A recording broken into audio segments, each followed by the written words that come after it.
Uy, Kapitana! Buti na dito. Kalika, dali, sali ka. Paupuin niyo si Kapitana. Kapitana, halika dito. Sinaswerte ako ngayon. Hahawakan kita ng swerte. Tara, laro tayo. Tigilan mo ako, Lorna. Di epekto sa akin ngayon yan dahil ngayong Pasko, minamalas ako. Mamaya na tayo maglaro. Lipat muna kayo doon, ha? Eh. Bakit ba? Ano bang nangyari?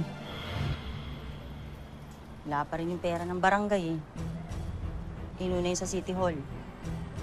Pamaskong handog ba yun sa mahihirap? Kapitana, paano yun? Eh, di ba nangako ka sa akin na tutulungan mo ko pampiyansa ni Hector pag dumating na yung pondo ng barangay? Eh, ano gusto mo gawin ko? Wala kang pera. Paano naman yung kapatid ko, Kapitana? Abay, tumatagal na yun sa kulungan. Kahit naman gagawin si Hector, di ko naman matitiis yun. Kung ako sa'yo, makikiusap ako kay Pretty, iurong yung kaso sa kapatid mo.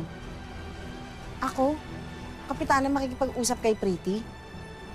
Lenny, ayaw ko nga makita ni Anino nun eh.